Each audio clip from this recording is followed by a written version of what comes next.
The Seventh-day Adventist Church was born as a direct fulfillment of prophecy. It did not see itself as a denomination, but as a movement with a mission. In fact, it resisted organizational structure and restraint. The leaders and members believed in the soon return of Christ. They used every means necessary to spread the news of the imminent return of Jesus. A lot of people had gotten so excited that they abandoned their businesses. They left fields and crops untended and unharvested.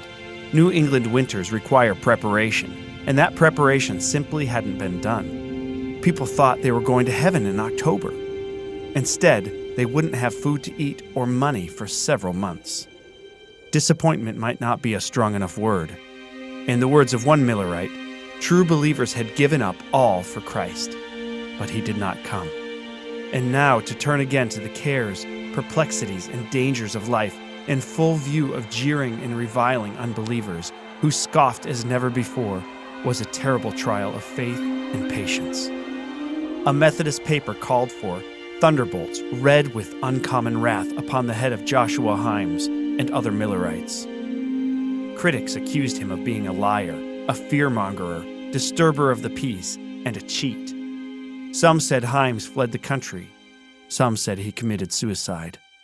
The Boston Post called the Advent leaders unprincipled men, perfectly conscious of the absurdity of their opinions and reckless of the injury they caused.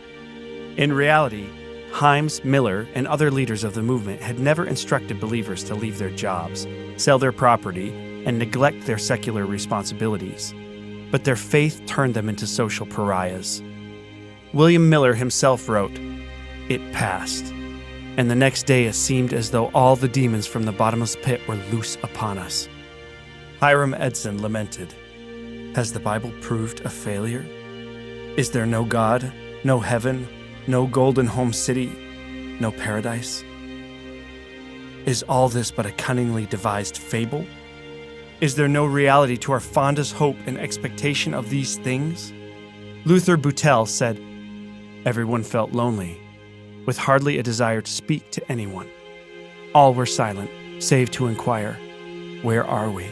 and 'What's next?' All were housed in searching their Bibles to learn what to do."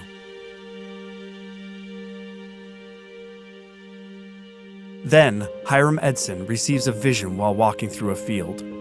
Reinterpretation offers new hope. Early church founders want to share that hope with the believers they had lost. Ellen Harmon White is shown in a vision that James White should start a magazine. Penniless but inspired, James convinces a publisher to print 1,000 copies of The Present Truth. The magazine helps clarify what happened in 1844, and the full cost is repaid by generous readers. Publishing ministry quickly becomes central to spreading emerging Adventist doctrines like the Three Angels' Message and Sabbath Truth. To keep printers from running on the Sabbath, the church starts its own publishing house, which was literally a house that early church members lived and worked in together. Hiram Edson sold his farm and donated the money to buy a hand press. Soon the church began distributing the Second Advent Review and Sabbath Herald. Since there was no paper cutter, Uriah Smith trimmed all the edges of the magazines with his penknife. In his own words, "We blistered our hands in the operation, and often the tracks and form were not half so true and square as the doctrines they taught." At age 23, Smith would go on to serve as editor and would hold the position in some capacity for his entire life. As the publishing ministry grows, young Canadian immigrant George King comes up with the idea to sell subscriptions of Adventist publications. Signs of the Times is born. The gospel message spills out of the church and meets people right at their front door. The beginning of the Seventh-day Adventist Church was exciting. Was it something the pioneers could keep secret? Not a chance. Church pioneers assumed that those who renewed their belief would share it with their brothers and sisters.